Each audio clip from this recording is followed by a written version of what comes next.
हे foodies, कैसे हैं आप सब। फूडी स्टॉप में आप सबका एक बार फिर से बहुत बहुत स्वागत है।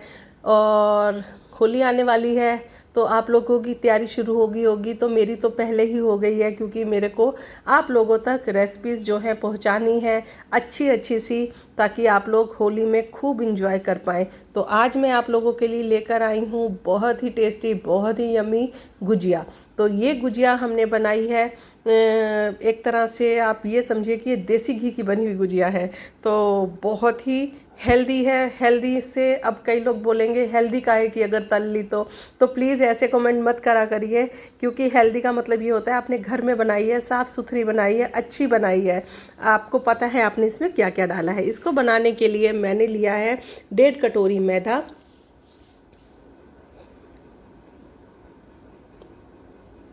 इस 1.5 कटोरी मैदे में मैं डालूंगी 3 चम्मच देसी घी। देसी घी डालने से ये गुजिया आपको एकदम देसी घी का स्वाद देगी, जैसे कि आपने ये देसी घी में ही बनाई है। हम इसको तलेंगे रिफाइंड में ही, पर बनाएंगे इसका जो स्टफिंग बनाएंगे, जो हम इसको मैदे को बाइंड के लिए करेंगे, ये सब कुछ हम देसी घी से करेंगे। तो बहुत अच्छी बनती है, इस तरह से खस्ता भी बनती है इसको डालने से। आपको जब भी समोसा बनाना है, गुजिया बनानी है, मटर पारे बनाने हैं, आप लोगों को मोन डालना बहुत ज़रूरी है, क्योंकि खस्तापन उसी से ही आता है। तो इस तरीके से क्या करिए, दोनों हाथों से अच्छी तरीके से इसको जैसे मलते हैं ना, ऐसे मल लीजिए, ताकि इसके कहते हैं ना, जैसे कण कण में जो मैदे का जो कण कण है उसमें घी जो है अच्छी तरीके से लग जाना चाहिए, और इस तरीके से एक मुट्ठी बन जानी चाहिए। तो समझिए घी एकदम परफेक्ट है। अब हम इसमें 2-2 चम्मच कर कर पानी डालेंगे और इसका डो अच्छे से तैयार कर लेंगे।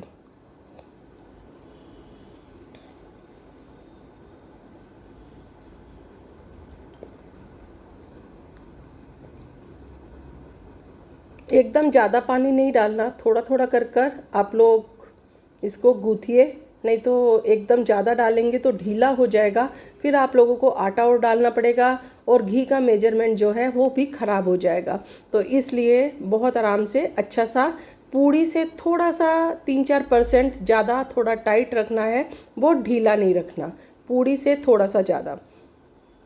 तो इस तरीके से मैंने आटे को, मैदे को कम से कम नहीं तो 10 से 15 मिनट के लिए बहुत अच्छे से मलते हुए इसको अच्छे से क्लीन करना है, ताकि ये एकदम सॉफ्ट रहे। अच्छे से मलें, और इसको जैसे मैदा जब लचक पकड़ लेता है ना, तो समझ लीजिए आपका मैदा बहुत अच्छा तैयार हुआ है। और अगर वो आप उसकी लोई तोड़ रहे हैं और बीच में से ऐसे टूटी टूटी निकल रही है, तो समझिए अभी आपका डो तैयार नहीं है। अभी मैं इसको रख रही हूँ और इसको दोबारा से क्लीन करूँगी। तब तक मैंने एक तड़का पैन लिया है, उसमें 10 से 15 बादाम लिए हैं, और इसका थोड़ा सा जैसे कहते हैं ना, हल्का सा क्रंच आ जाए, बस उतना सा 5 से 6 सेकंड के लिए हम इसको भून लेंगे। तो इस तरीके से मैंने इसको भून लिया है, और अब मैं इसके बाद इसमें काजू भूनूंगी। इसमें मैं काजू और बादाम डाल रही हूँ, आप चाहें तो किशमिश, पिस्ता या कुछ भी डाल सकते हैं जो आपको पसंद हो। तो इसको भी 1-2 सेकंड के लिए भून लूँगी। काजू और बादाम को मैंने अलग रख दिया है। अब मैंने एक लिया है पैन, और पैन में डालूंगी 1 चम्मच देसी घी, और देसी घी में मैं डालूंगी 1 कटोरी छोटी वाली कोकोनट पाउडर, जो कि आपको बाज़ार से आसानी से मिल जाएगा, और बहुत आराम से किराने शॉप पे मिल जाता है। और अगर आपको फिर भी ना मिले तो आप एक गोला लीजिए और उसको कद्दूकस कर लीजिए, और इस तरीके से भून लीजिए। इसका कलर चेंज मत होने दीजिएगा, लाल नहीं करना। और 1 कटोरी भरकर मैंने लिया है खोया, एकदम फ्रेश खोया है, और इसको आप चाहे बाज़ार से ले लीजिए, चाहे घर पे बना लीजिए, घर पे भी खोया बहुत अच्छा बनता है। और इसको हमने भूनना है तब तक जब तक कि खोया अच्छे से सॉफ्ट ना हो जाए।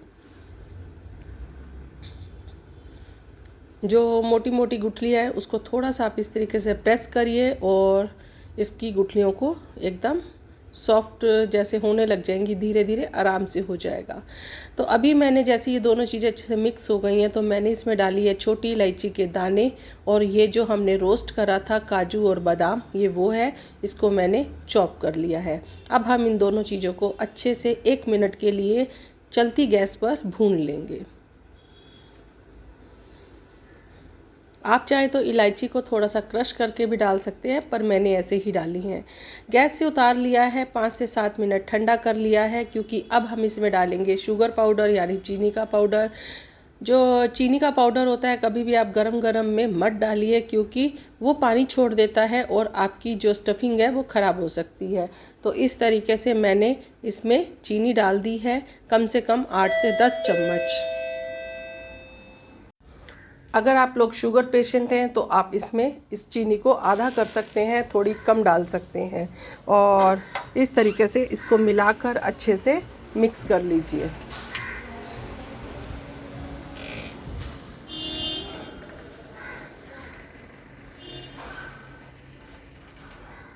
स्टफिंग हमारी अच्छे से तैयार हो गई है।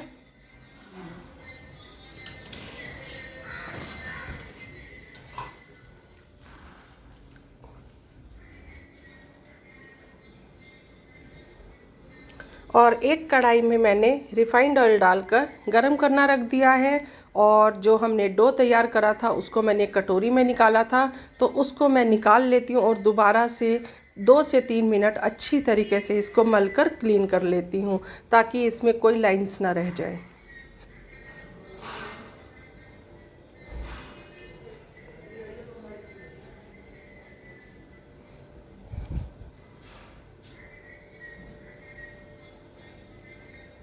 तो इस तरीके से इसको थोड़ा सा दबाते हुए इसको एकदम क्लीन कर लीजिए। और जब ये क्लीन हो जाएगा तो इसकी छोटी छोटी लोइयाँ निकाल लीजिए, जैसे आप पूड़ी के लिए निकालते हैं।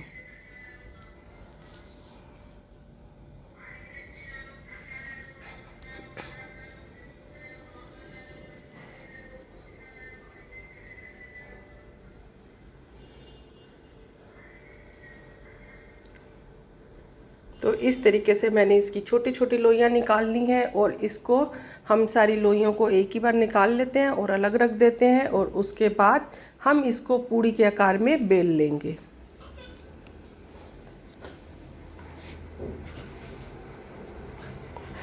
दोनों हाथों में एक लोई लीजिए, अच्छी तरीके से क्लीन कर लीजिए और उसको पूड़ी के आकार का बेल लीजिए।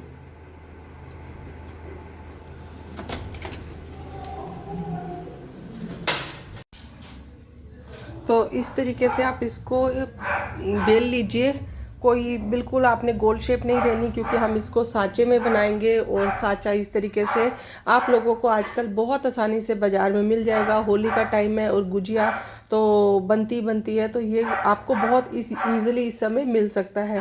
तो इसको थोड़ा सा दबाते हुए इसमें हम लोग स्टफिंग भरेंगे, और स्टफिंग हम थोड़ी ज़्यादा भरेंगे, क्योंकि हम घर पर बना रहे हैं। तो हम बाज़ार जैसी कंजूसी नहीं करेंगे कि थोड़ी थोड़ी भर देंगे, हम ज़्यादा भरेंगे। और इसको हम अच्छी तरीके से भरकर इन दोनों को इस तरीके से हम ऐसे कर कर पकड़ते हुए दोनों तरफ से इसको बंद कर देंगे, और थोड़ा सा दबाते हुए इसका एक्स्ट्रा जितना भी मैदे का डो है इसको हम निकाल देंगे। तो इस तरीके से हम निकाल देंगे, और जैसे हमने हल्के हाथ से इसको दबाया था, बहुत तेज़ हाथ से भी नहीं दबाना, नहीं तो फट जाएगी। और इस तरीके से आराम से हम इसको निकाल लेंगे। तो इसी तरीके से एक गुजिया मैं आपको और बनाकर दिखाती हूँ। आप लोग इस तरीके से सांचे में बनाइए, और बहुत ही जल्दी बन जाएंगी और बहुत ही अच्छी बनेंगी। इनकी शेप भी बहुत अच्छी आती है, जैसे कि बिल्कुल बाज़ार की शेप होती है। आप जाते हैं ना बाज़ार में, तो आपको इसी तरह की गुजिया के शेप जो है वो मिलती है, इतनी छोटी इतनी बड़ी। इसी तरीके से नॉर्मल यही साइज़ हमें बाज़ार में मिलता है। तो अभी फिर से मैं इसमें 2 चम्मच स्टफिंग भरूँगी, और इसको फिर से मैं इस तरीके से बंद कर दूंगी। तो इसी तरीके से मैं पहले सारी गुजिया जो है बनाकर तैयार कर लेती हूँ, फिर हम इसको फ्राई करेंगे।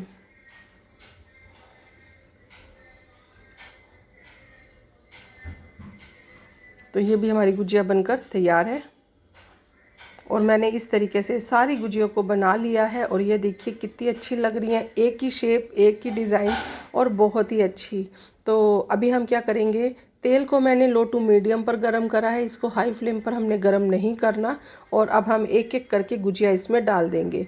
कढ़ाई हमारी जो है बड़ी है, तो इसमें मैं 10 से 12 गुजिया इकट्ठी तल सकती हूँ। और अगर आपकी कढ़ाई छोटी है तो आप 5 से 6 ज़्यादा मत डालिए, नहीं तो गुजिया क्या होता है कि फटने का भी डर रहता है, ज़्यादा डाल देंगे तो वो तली भी नहीं जाएंगी और क्रिस्पी भी नहीं होंगी। तो इस तरीके से डालिए।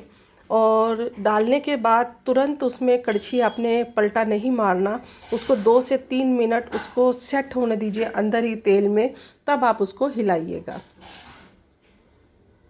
तो इस तरीके से मैंने डाल दी हैं और देखिए सारी गुजिया आ गई हैं। तो अब हम इसको 2 मिनट हो गए हैं और अब मैं इसको हल्के हाथ से बिल्कुल तेज़ी से, जल्दी से नहीं करना। फर्स्ट टाइम जब आप हिलाएंगे, इसको पलटेंगे तो थोड़ा हल्के हाथ से। तो इस तरीके से आप सारी गुजिया को पलट दीजिए एक बार। इसको तलने में कम से कम 8 से 10 मिनट लगते हैं, इतनी गुजिया को तलने में, एक बार गुजिया को तलने में। तो आप आराम से इसको तलिए, लो टू मीडियम पर, हाई फ्लेम पर मत बनाइएगा, नहीं तो खस्तापन नहीं आएगा गुजिया में।